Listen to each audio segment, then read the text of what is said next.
Hello అందరికీ జైభీం. ఆ రెండు నియోజకవర్గాల్లో వైఎస్ఆర్సీపీ ఉందా లేదా అసలు పూర్తిగా చతికిలబడిన పరిస్థితి అయితే ఆ రెండు నియోజకవర్గాలు కనిపిస్తోంది. ఉమ్మడి ప్రకాశం జిల్లా మార్కాపురం గిద్దలూరు నియోజకవర్గాల్లో వైఎస్ఆర్సీపీ గడిచిన ఎన్నికల్లో కుండ మార్పిడి ఆ పాత్రను పోషించి ఘోరంగా విఫలమైంది. సో ఇక్కడ మార్కాపురం ఎమ్మెల్యేగా ఉన్నటువంటి కందుల నాగార్జున రెడ్డి గారిని గిద్దలూరు పంపించడం, గిద్దలూరులో ఉన్నటువంటి అన్నా రాంబాబు గారిని మార్కాపురం నుంచి పోటీ చేయించడం, ఇది అచ్చిరాని విధంగా బాగా వైఎస్ఆర్సీపీకి నష్టం తీసుకొచ్చింది.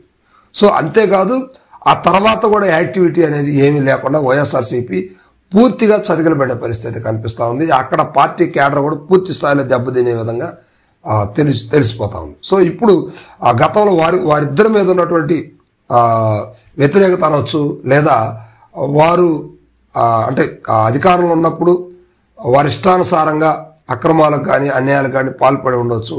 వీటన్నిటిని కూడా బేస్ చేసుకొని ఇప్పుడు కూటమి ప్రభుత్వం అధికారంలోకి వచ్చిన తర్వాత వాళ్ళు ఓటమి పాలై ఉన్నారు కనుక బయటకు వచ్చే పరిస్థితి కనిపించలేదు. సో దీనివల్ల వైఎస్ఆర్సీపీ ఉన్నటువంటి క్యాడర్ కావచ్చు, ఉన్నటువంటి ప్రజానీకం అంతా కూడా కొంచెం ఇబ్బందులకు గురవుతా ఉన్నారు. సో ఇప్పుడు మార్కాపురం గిద్దలూరులో వైఎస్ఆర్సీపీ అని పదాన్ని పలకరించేటువంటి పరిస్థితి కూడా సామాన్య ప్రజల్లో కరువైన పరిస్థితి ఉంది. దీనికి సంబంధించి హైకమాండ్ కూడా బాగా తర్జనా భర్జనాలు పడుతూ ఉంది. అయితే ఎన్నికల సమయం చాలా దూరంగా ఉంది కనుక ప్రస్తుతం ఇప్పుడల్లా అక్కడ ఇన్ఛార్జీలు ప్రకటించలేదు కనుక ఉన్నటువంటి వాళ్ళే ఇన్ఛార్జీలుగా కొనసాగుతూ ఉన్నారు.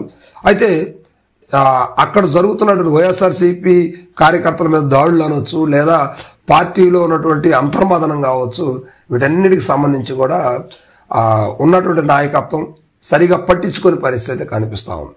సో దీనివల్ల నెక్స్ట్ ఎన్నికల సమయానికి పార్టీ క్యాడర్ కూడా పూర్తిగా దెబ్బతినే పరిస్థితి ఉంటుందని చెప్పేసి అక్కడ వైఎస్ఆర్సీపీలో బాగా డిస్కషన్ అయితే నడుస్తూ ఉంది. సో ఇప్పుడు ఇటీవల కాలంలో కొన్ని పేపర్లు కావచ్చు, సోషల్ మీడియాలో కావచ్చు, గిద్దలూరుకి మార్కాపురానికి వైఎస్ఆర్సీపీలు సంబంధించి ఇన్ఛార్జీలు ఉన్నారా లేరు అంటూ కూడా బాగా వార్తలు అయితే హల్చల్ చేస్తూ ఉన్నాయి. సో ఇప్పుడు గిద్దలూరు మార్కాపురానికి కొత్త వాళ్ళని ఇచ్చే పరిస్థితి అధిష్టానం ఎటువంటి సాహసం అయితే చేయదు, కానీ ఉన్నటువంటి వారినే బలోపేతం చేయడానికి అయితే వైఎస్ఆర్సీపీ అధిష్టానం ప్రిపేర్ అవుతూ ఉందన్నమాట. సో మొత్తానికి త్వరలో అక్కడ ఇన్ఛార్జీలని మరలా అధికారికంగా ప్రకటించి అక్కడ వైఎస్ఆర్సీపీ క్యాడర్ నిలబెట్టే విధంగా వైఎస్ఆర్సీపీ చేయడానికి సన్నాహాలు చేస్తూ